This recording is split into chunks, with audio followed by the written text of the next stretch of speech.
I had this phenomenal camera mount built for my car, or for my van, and my brother-in-law parted it out. What an a-hole. Story of my life. Anyways, it's Thursday. Sorry if the sun's bright. It is Thursday the 16th. Tomorrow we leave for LA. This is one of many, hopefully, journals detailing our adventures to Hollywood. I'd like to say our adventures in Hollywood, but I seem to have more adventures here in Wisconsin than I do there. One of the reasons why the HBDT was created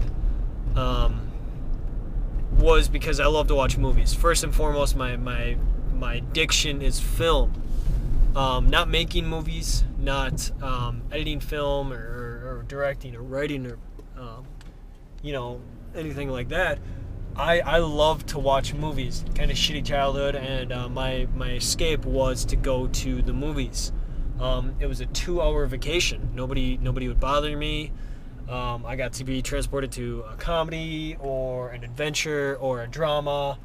One time I was having a shitty day at work, and I talked my boss into letting me take a 2-hour break, and I went over to I walked to the movie theater, half a mile away, and just watched The Longest Yard, Adam Sandler's remake. It was entertaining enough, by the way.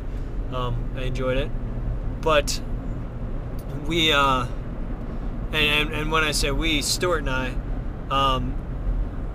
and he's a fellow movie lover, of course. We started the HBDT, or I started the HBDT, with the intent of enabling people who want to make movies, enabling them to make those movies. And James Gunn is I just saw his trailer for Super, is one of the people that we are hoping to emulate, if you will. He makes original films. He made Slither, which is a remake, but in his own right an original film, which is probably one of my favorite films, just because Nathan Fillion's God. Browncoats Unite. But with Super, there's a big distribution battle over at IFC, not IFC, over at TIFF, where nobody thought it was going to go up, and there was no real major sales. And then James did the screening, and he goes to bed, and he wakes up the next morning, and there was an email from the first major contender that he was going to be talking to, and then over the next 24 to 36 hours, it was picked up by IFC, a studio that I phenomenally and absolutely love just because of their independent work. It's literally the independent film channel, plus they're responsible for Whitest Kids You Know, which is arguably the best sketch comedy show on television at this moment. But well, if you're horribly crude and rude like I am, it's phenomenal. But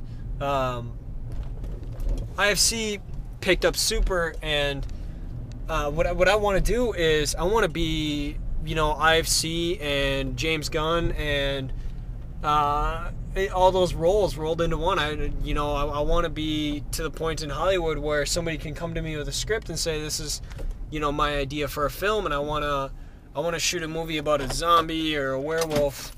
I've just had so many people in my life come to me and say, wouldn't this be a phenomenal film idea? Wouldn't this just be a great idea? And they don't have the money or the knowledge or the resources. And I want to do that. I want to enable people to make movies that I can watch. It's all selfish reasoning on my part. I want to get to the point where somebody can call me up and say, hey, I've got a script, I've got a solid cast in mind, and this is what I want to do, and can we do this for $5, $10, $15 million? And I'm talking 30 years here, people. 30 years, 3 decades, 15 million. By the time I'm 40 or 50, I'll be able to enable people like me, who I'm 21 now, so people of my age, and I hate to do movies, and I hate the shit that they run those goddamn film schools, and they always give the fucking awards to those guys that spend $40,000 a year to go to goddamn film school. I'm from a small town in Wisconsin. Nobody can afford anything. I mean, we're not exactly the goddamn ghetto, but the fuck is film school? What happened to just loving film? School, I mean, school teaches you how to follow the rules and everything that's been done before. Maybe that's our problem, is we have so many people in film schools. And we're cranking out, textbook shit. And I should note that to look into, but there's not enough originality and there's not enough complete thought. I mean, there's so many films that could be so much better with some tweaking and some fucking around, and don't sell out, which is a terrible word. I hate it, and it really only applies to music. But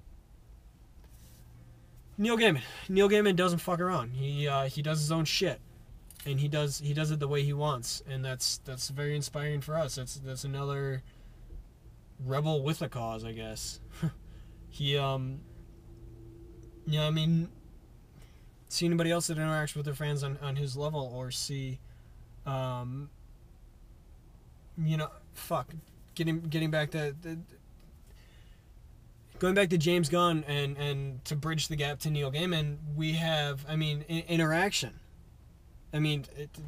Hollywood is trying to secede from the rest of the world. They want to be their own enterprise, their own nation. They want to create whatever the Hollywood wants to create, but there's so many people that want to do, they want to make movies and they can't get in because it's so biased. And with Hollywood, and we're with James Gunn and Neil Gaiman and Rob Burnett and Ash Miller and Derek Hughes and people across the board. These are all people that interact with their fans and with people that enjoy their work, and they listen to them and they talk to them, and they make it a goal to not build this wall and be too good for everybody. We'll have to go into Hollywood and try to tear down these metaphorical walls, which is a horribly cliche saying, and I'm regretful for saying it, but we need to reestablish the connection to the fans, and the only way we're going to do that is to build a new bridge with the fans of Hollywood and with the people that love film, and not so much making the film, but we need to heavily evaluate going to the movies. What does it mean to go to the movies, to get popcorn, to get pop? I mean, we've lost, as a nation, we've lost a sense of a theatrical experience. Shit. I mean, fuck. John Dillinger died outside of a movie theater. And one of those most notorious criminals in America at the time, and he dies outside of a movie theater. He went to the movies. Everybody goes to the movies. Eli Roth goes to the movies. He was sometime back in March he went and saw Valentine's Day, and he's a rather well-known horror director. We need to reconnect with the people that matter, and that's what Hollywood's Bad Dream Team's gonna do. We're gonna get shit back up and running, and we're gonna start enabling people to make movies, and I'm gonna do my goddamn best to help the world help me by giving me something new to watch. And now I'm gonna go buy Luggage.